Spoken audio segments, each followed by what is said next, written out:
ตอนแรงทุกคนเนาะมื้อนี้ลอกเขตเศรษฐกิจคนจีนมื้อนี้ เลิกเวียกจากอันนั้นนะดึกๆมื้อนี้นะเดี๋ยวบุญส่วงเหนือก็หลายมื้อแล้วเนาะมื้อนี้พาเลาะเบิ่งเขตอันน่ะสังเจียงทุกคนโอ้เฮาไปถ่ายอยู่บนส่วงเหนือหลายคลิปเลยเดี๋ยวมาอัปเดตเบิ่งยามค่ำคืนอยู่เขตสังเจียงนี่เบิ่งแสงไฟแสงสีเบิ่งผู้คนไปมาเนาะเป็นจังไดบ่ได้มาอัปเดตกลางคืนโดนเติบละมื้อนี้เป็นแรงของวันที่9เนาะเดือน10 2025รอบเศรษฐกิจคนจีนเขตสังเจียง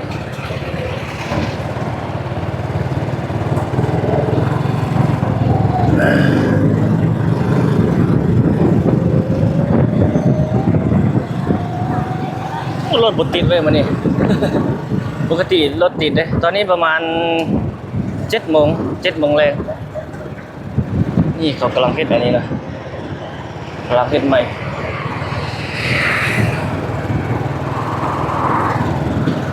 เขตสังเจียงเขตเศรษฐกิจคนจีนในเวียงจันทร์ยามกลางคืนเฮาสิพยายามบนปิ่นกล้องหลาย เราเข้าไปทางนี้เข้าไปห้องนี้แล้วเลี้ยวออกมาพระเจ้าคือปั่นใดมาตัวนั้นไฟดับอ่ะ ตัวนี้ไฟดับเนาะสุดโคตรยังมืดตัวนี้ไฟห้านพระเจ้าที่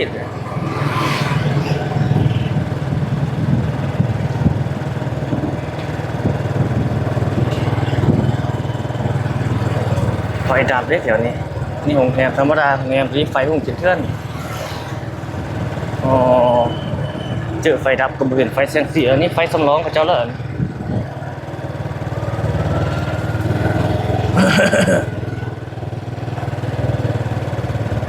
เบื้องนั้นบ่ได้ดับเนาะเบื้องนั้นเนาะ เบื้องนั้นยังพุ่งอยู่ไปเบื้องทางหน้านี่เจ้าเฮ็ดแล้วหลายแล้วบ่มีโรงแรมที่ขึ้นใหม่ทางหน้าเฮาครับ อันนี้พาล่อเบิ่งบรรยากาศในยามกลางคืนเด้อทุกคน7 โมงแรงมืดแล้วโอ้ทีนี้เขาเป็นตังเฮ็ดอยู่นี่กลางคืนก็เฮ็ดเขาเจ้าเฮ็ดกำลังเทได้นี่เป็นต้นเนาะแป๊บเดียวเขาเจ้าเฮ็ดกลางคืนก็เฮ็ดแบ่งเวลาเดียวใส่กลางคืนนี่มันบ่ร้อนเนาะเฮ็ดได้เวียกได้หลายเจ้ามีกะเนาะเปลี่ยนกะเช้ากะแรงมันหยังไปประมาณนี้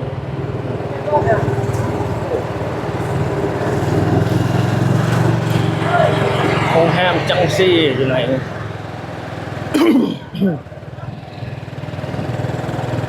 ตัวนี้โรงแรมไฟหุ่งมับอยู่โรงแรมประมาณนี้แล้วเดี๋ยวนี้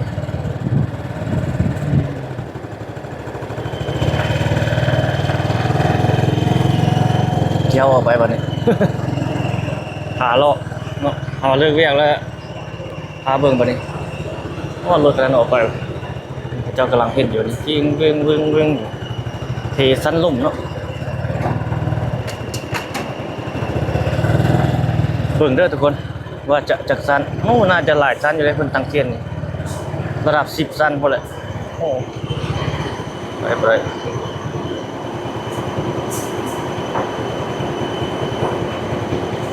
เจียติดอันนี้เนาะหลายเขาเห็นเจียเหลืองๆเจียภาษาจีนภาษาลาวนี่ติดอยู่ไปทั่วเลยบนใดมีบ่อนนั้นโอ้เขาเจ้าไปติดใส่เต็มเจียใบน้อยๆใบปลิวเขาเจ้า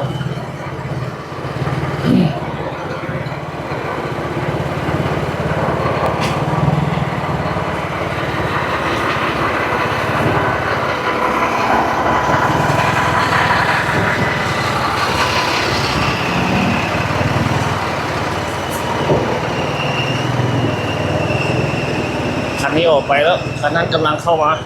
โอ้ทุกคน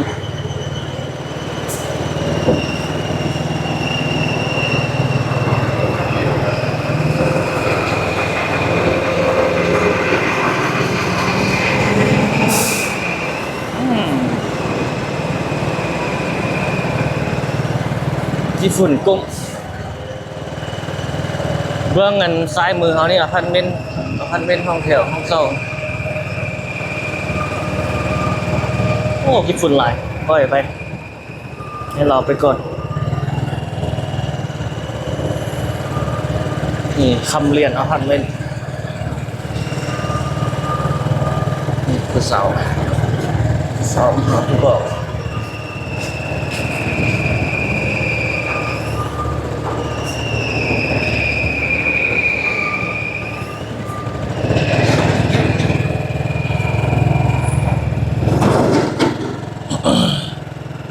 ยามกลางคืนเขตเศรษฐกิจคนจีนในเวียงจันทร์ทุกคนเขตตลาดซ้ำเจียงเนาะใช้หน้าเท้าในเวียงจันทร์เบื้องนั้นไฟดับมันยังเยอะมืดปั๊มน้ำมันเขาจะต้องใต้ไฟใต้จักรนะใต้จักรปั่นนะ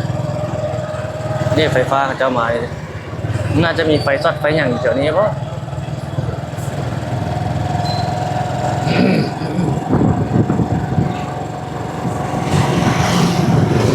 นวดตีนนวดเท้ามีเม็ดเนาะอยู่นี่แต่ว่าไฟดับมืดปิด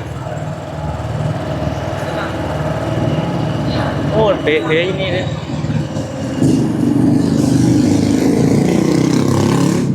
เจอรถคันนี้คือเก่าเลย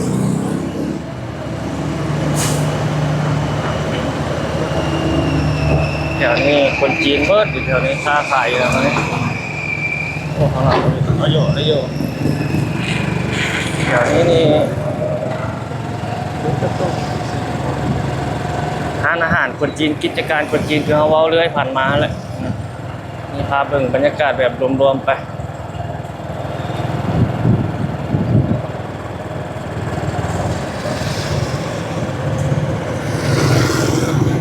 ย่อไปข้างหลัง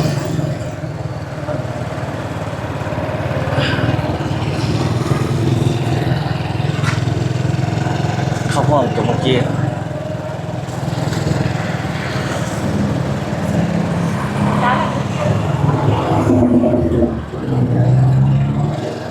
จะเชื่ออันเท้ารถถีบ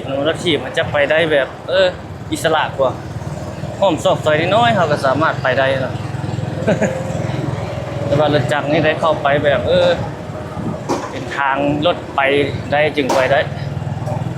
รถถีบมีบ่อนค้าบ่อนอย่างเล็กน้อยนี่ยกเลยสองข้างนี่ส่วนใหญ่จะเป็นร้านอาหารเนาะร้านอาหารโรงแรมอพาร์ตเมนต์นี่แหละมันโลมาเที่ยวอยู่แถวนี้ส่วนใหญ่ก็เป็นคนจีนมาคนลาวเขานี่ก็ส่วนน้อยเราที่เพิ่นจะมาที่นี่ผมร้านอาหารสั่งน้ำร้านอาหารจีน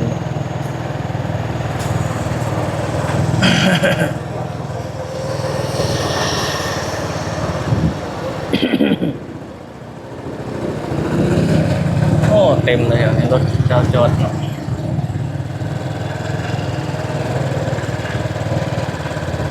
โลรถขี่รถโลยามกลางคืนถ่ายบุญส่งเหือหลายคลิปคน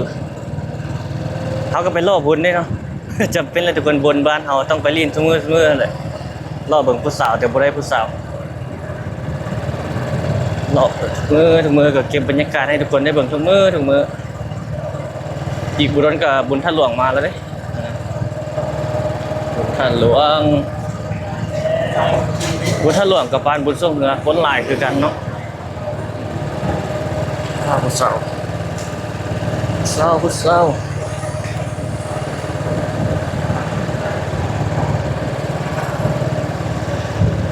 เวียงจันทร์ไซเนอร์เทาในเวียงจันทร์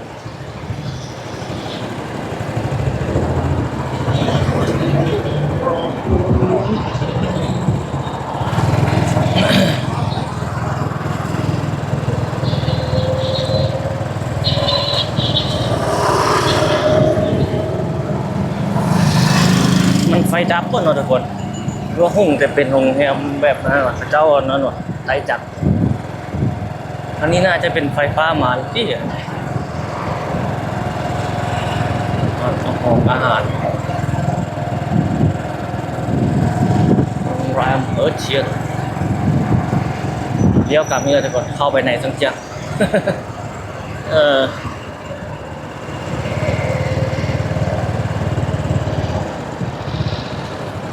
หาโลกพาสม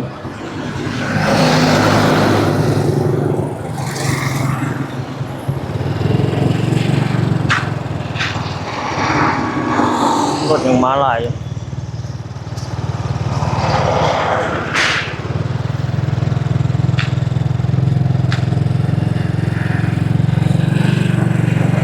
มาแล้วมาแล้ว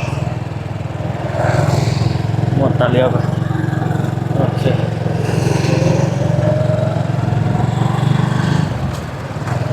ก็อยู่เขตเศรษฐกิจคนจีนในเวียงจันทร์ผมต้องแปลกใจว่าเป็นอย่างนี้แต่ภาษาลาวเวียงจันทร์เพราะว่าจุดนี้มันเป็นแลนด์มาร์คของเขตโซนคนจีนอยู่ทุกคนมันก็เลยมีแต่แสงไฟแบบนี้เนาะแต่ว่าเขตทั่วไปก็บ่มีเนาะเขตบ้านเรือนเฮามีแต่จุดใดที่เขาเจ้าไปอยู่เขาเจ้ามักใต้ไฟในคนจีนนะบ่ว่าจะอยู่ใส่ทุกคนจีนไปอยู่เขาเจ้ามักใต้พื้นใต้ไฟเนาะอินเดียเขาเจ้ามักแบบไฟแสงสีนะรอไปแล้วใส่ไฟแสงสีใส่หยังเนาะมันเป็นอันนั้นเขาเจ้า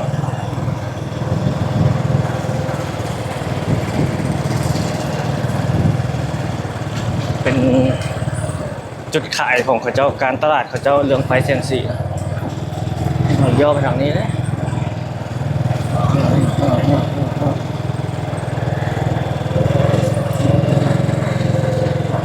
อาหารอาหารมานั่งอยู่นั่งกินอยู่แถวนี้กับส่วนหลายก็จะเป็นคนจีนหมดเนาะคนลาวเฮานี่ส่วนน้อยเนาะคือเฮาเว้าเลยมาย้ำแล้วย้ำอีกเลยบางคนบางท่านเข้ามาเบิ่งคลิปนี้เนาะเรื่องกับบางคนบางท่านก็จะเข้าใจเราก็ต้องได้อธิบายไปให้มันชัดเจนไปทุกคลิปเนาะ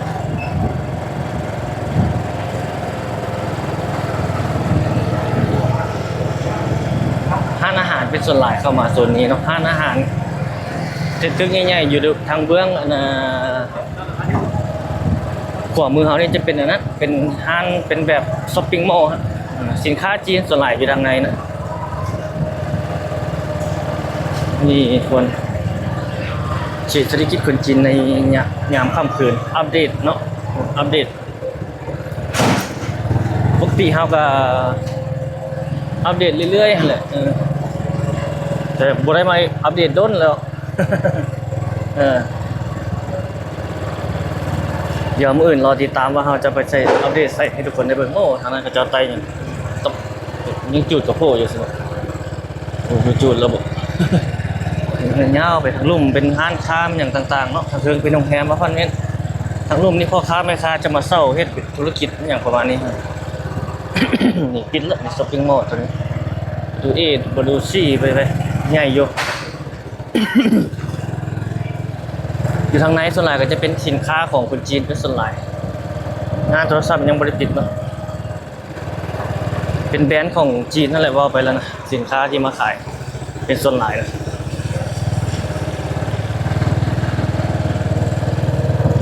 บางห้างก็ปิดแล้วตอนนี้7:00 ปลายแล้วตอนนี้7:00 ปลายแล้วบางห้างก็ปิดแล้วส่วนใหญ่ที่ยังเปิดอยู่ในยามกลางคืนก็ส่วนใหญ่จะเป็นห้างอาหารเนาะร้านอาหารนี่ยังเปิดอยู่เป็นส่วนใหญ่ตัวสูงอยู่ทางหน้าเขาเป็นไชน่าทาวน์เวียงจันทร์เนาะเขาเจ้าไชน่าทาวน์เป็นตึกสูงเอาไปชื่อเลยเมื่อกี้เขาเข้ามาทางนั้นเมื่อกี้นะเราไปทางนี้ กลางคืนเขากำลังเฮ็ดอยู่ก็ได้เร่งเนาะติดแก้วติดอย่างได้แล้วหลายแล้วก็ได้โซนนี้ยังบ่ได้ปิดหลายเด้โซนนี้นะเปิดเป็นส่วนหลายร้านอาหารเต็มจุดนี้แหละทุกคนเขาก็ได้ เก็บบรรยากาศเรื่อยๆให้ทุกคนได้เบิ่งได้ชมอัปเดตไปตลอด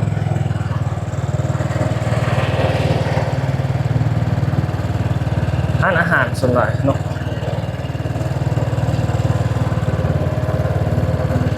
อยากจันยามค่ำคืนผู้สาวยืนเนี่ยผู้สาว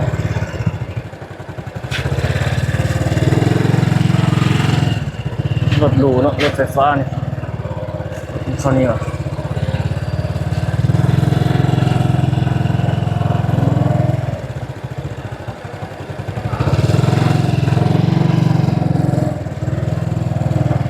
คนจีนเขาจะมักใช้รถไฟฟ้ากระหลายเลยรถน้ำมันกระหลายคือกัน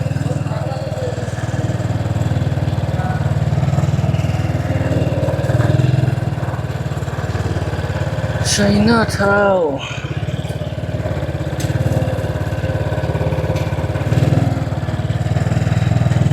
นี่ซูเปอร์มาร์เก็ตไทยจีนจีนไทยแถวนี้ส่วนหลายปิดแล้วเนาะนี่ยังยาวไปพุ่นแหละเอาเลี้ยวกลับที่นี่ก็เลยเลี้ยวออกไปทางนั้น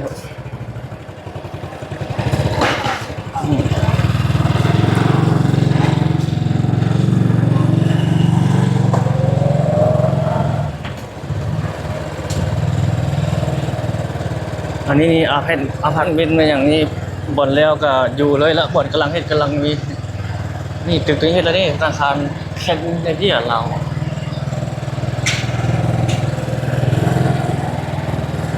ยังยาวไปเบื้องเงินขวามือนี่เป็นโรงแรมสักเจียงโรงแรมสักเจียงนี่เป็นโรงแรมทำอิฐโดนเลยนะเป็นโรงแรมรุ่นบุกเบิกสักอิฐหมดเลยแต่ยามนี้มีหลายแล้วที่มาเฮ็ดมาอยู่เที่ยวไปทางนี้เนาะ เที่ยวไปทางนี้โซดเอาเบิ้งนะขี่รถจักรเลาะยามแรงทุกคนหลังจากเลิกเวียกโอ้ตัวนี้เขาเจ้าเริ่มติดไฟแล้วด้วยนี่บ่จุดเด่นเขาเจ้านี่ใต้ไฟนี่แหละคนโรงแรมเป็นห้างค้าอย่างของคนจีนเป็นไอเดียของเขาเจ้าละเรื่องใต้พื้นใต้ไฟเสียงสีประดับประดาอย่างนี้เข้าโซนนี้ปิดแล้วที่โซนนี้มีอาหารลาวโซนอาหารจีนปนเดียวโซนนี้ข้าวเหนียวข้าวอย่างก็มีอันนี้แต่บางห้างส่วนหลายก็ปิดแล้วเนาะ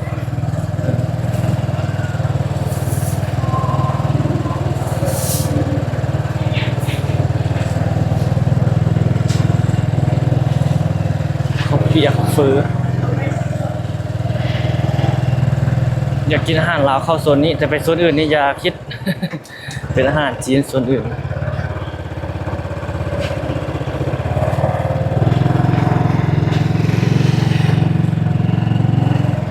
นี่ก็เป็นอาหารคนจีนนี่ก็ได้อาหารจีน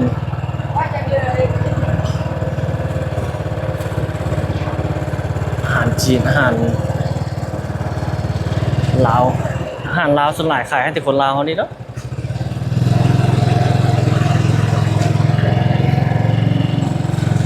ออกไปทางนี้ละออกไปด้านหลังของสัมเกียงนะ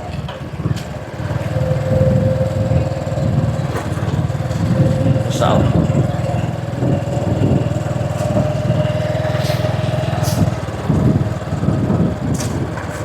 ตัวนี้เป็นโรงแรมสัมเกียง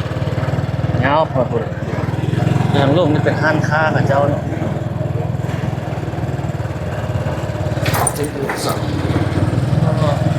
งามเลย สาวเขาเนี่ยรวยผู้สาวเขาห้างตัวนี้นี่คนหลายเลยพนักงานเขาเจ้าหลายรถขันดังเราออกมาทางด้านหลังก่อนเลยโอ้ทางหลังเขาเจ้ากับไต้ไฟหุ่มเจียนเพื่อนเลยเขาเกี้ยวออกมาด้านหลังแล้วก็ซอดใส่ถนนสุภาโนวงศ์เนาะเขตบ้านอุโมงค์ลงไปทางนั้นแล้วก็ติดคลิปแล้วทุกคนไต้ไฟหุ่มเจียนเพื่อนทางนั้นรถแอบรถก๊อกๆอันนี้ราคาก็โอเคเนาะพอไปพอมาว่าถือกับบ่ถือว่าแพงกับบ่แพงตามความเหมาะสม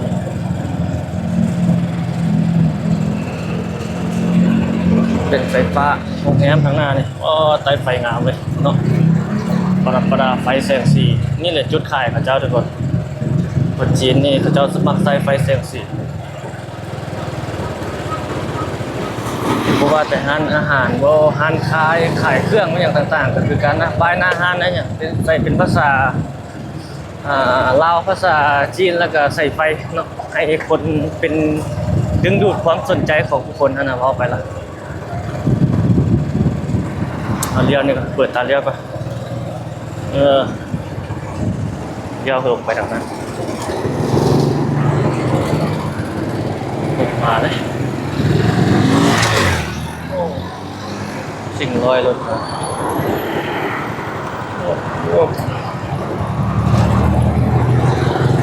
คุณช่วงเนื้อหาก็ผ่านไปเนาะ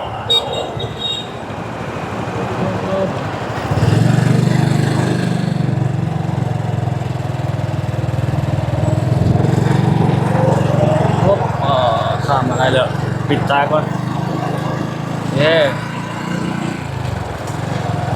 นี่เป็นถนนนี่เป็นเช็คบาร์ได้เบิ่งเลยเป็นผับเป็นบาร์นี่เขาเข้าสู่ถนนอาเซียนละถนนสุภาพนวงศ์ขอโทษหลายๆเพราะนั้นเป็นเซเว่นอีเลฟเว่นยามกลางคืนอยู่ถนนสุภาพนวงศ์นะถนนลักของเข้าไปในเมืองเลยนี่นะลงจากสนามบินสากลบัตไตแล้วก็มุ่งหน้าทางที่เอาไปนี่แหละทางหลังเขาจะมาแต่ทางสนามบินสากลบัตไตการสัญจรก็สิประมาณนี้อยู่ในเขตนี้เนาะยังเป็นเขตเมืองสี่โคตรบองทุกคนเขตนี้เนาะโอ้ทางนั้นเป็นร้านอาหารจีนนะฮะไฟพุ่งเป็นเทื่อนเนี่ยบอกสังเกตรถหนึ่งร้านอาหารคนจีนร้านคนจีนแล้วเป็นไฟแล้วนะร้านคนลาวเขานี่ผมมักใส่ไฟแสงสีหลายส่วนใหญ่เป็นร้านคนจีนใส่เนาะเขาจะไปเกี่ยวทางสร้างสามหัวมันกลับคืนมาขี่รถโลเลยมันนี่ ยามกลางคืนเนาะลงไปทอดเขตนะพวกเลยเขตบ้านวัดไตว่ะผมไม่รู้ว่าทางหลังวัดไตนะทางหน้านี่เป็นเขตบ้านภูมิวงศ์บ้านขุนตาเนาะขุนตาท่าขุนตาท่งเขตทางหน้าออกไปนี่นะอันนี้เป็นบรรยากาศในยามกลางคืนเนาะบางคนบางท่านอยากเห็นบรรยากาศในยามกลางค่ำกลางคืนเป็นจังไรเนาะอยู่ในขอบเขตนี้เนาะมาอัปเดตพาชมพวกนั้นเป็น MK พวกนั้นวันนั้น SC เพิ่นมาเพิ่นก็มาเลี้ยงเขาอยู่นะโอ้เพิ่นจะน่าจะกลับแล้วที่บ้านนี้เนาะน่าจะกลับแล้วแหละเพิ่นมาเที่ยวมันอันนั้นจุดเด่นของ MK นี่เฮาเบิ่งนี่จะเป็นอันนั้นเนาะเป็นอันน่ะเป็นน้ำซุปเป็นน้ำจิ้มกับเจ้าบ่เนาะเป็นสูตรนะเป็นสูตรปรุงแต่งนะแต่ว่าวัตถุดิบมันก็เป็นผักหมี่ชีนางบ้านเฮานี่แหละวัตถุดิบนะผักหมี่ชีนางสิ้นงัวสิ้นหมูบ้านเฮานี่เนาะกับเป็นส่วนหลายเนาะโอ้ทะเลทะเลแม่นมีบ่แน่ใจคือกันมีคือกันเนาะปรุงบ่เป็นหยังปลาหมอกปลาหมึกเนาะบุญสุขเรือผ่านไปแล้วบุญสุขเรือเลยเอาไปถ่ายอัปเดตเรื่อยๆนี่คนงามค่ำคืนเขตนี่เขตบ้านขุนตาท่งบอกเขตนี้นะขุนตาท่งขุนตาท่าเนาะอยู่ติดเดียวนี่แหละเขาจะเลี้ยวกลับได้ป่ะนี่เร็วโค้งกลับทางหน้านี่ละ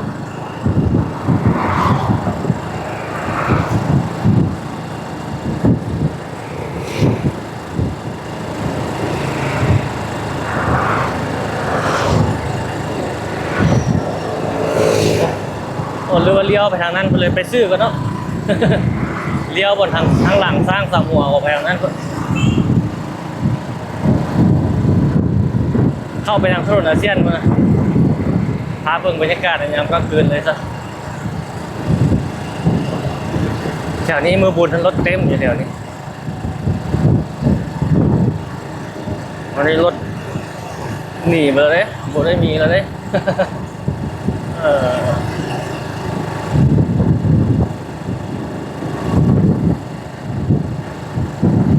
โอ้แสบตา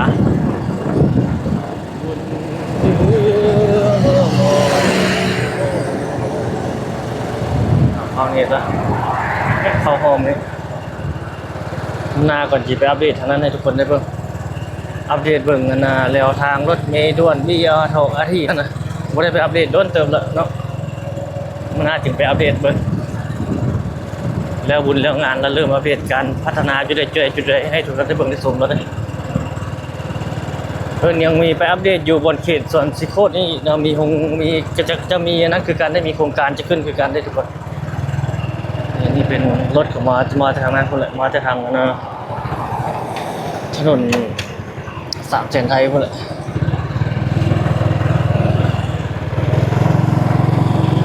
เข้าไปข้างหน้าในเขตบ้านหนองร่วงไปสอดใส่ถนนอาเซียนเอาสิไปทางเบื้องขวามือเอานี่เป็นโรงแรมอยู่ส่วนที่โคตรตะบองเนาะมีโครงการใหม่ขึ้นทุกคนเลยวันเดียวมื้อนี้ไม่ใช่ก็คืนมื้อหน้าจึงจะอัปเดตต้นสวยให้ทุกคนได้เบิ่งเนาะส่วนที่โคตรตะบองนี่เราเคยถ่ายให้ทุกท่านได้เบิ่งเรื่อยๆดอกแต่ว่ามันมีโครงการใหม่ขึ้นได้ทุกคนเฮ็ดเป็นสังกะสีสีเขียวอ้อมแล้วนะเดี๋ยวเอาไปนี่ก็เห็นเลยเดี๋ยวผ่านไปนี่เห็นโอ้โหคอมบรีไฟเขียวไปทันนี่ก็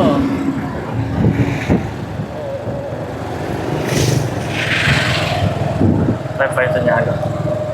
คอมบรีไปทันไม่ได้จอดไปซื้อเข้าทางคนละเข้าถนนสีทองไปข้อเขียวแล้วคิวเมตรไซเหนือคนละนี่เข้าสู่ถนนอาเซียนแล้วนี่ถนนอาเซียนที่2แล้ววันนี้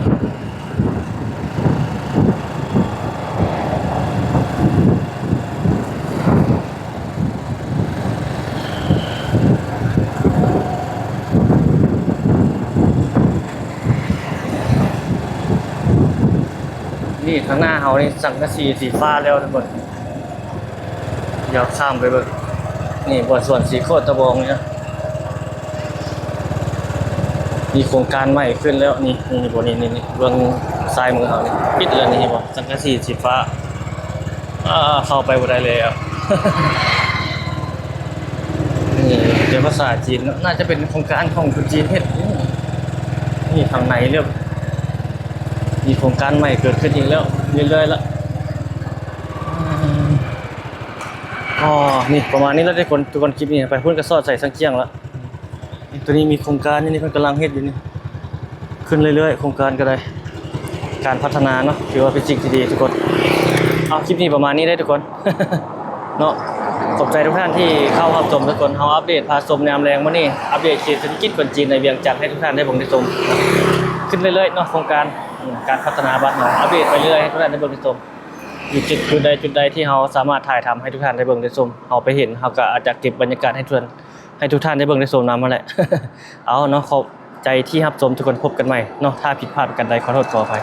ขอบใจสวัสดี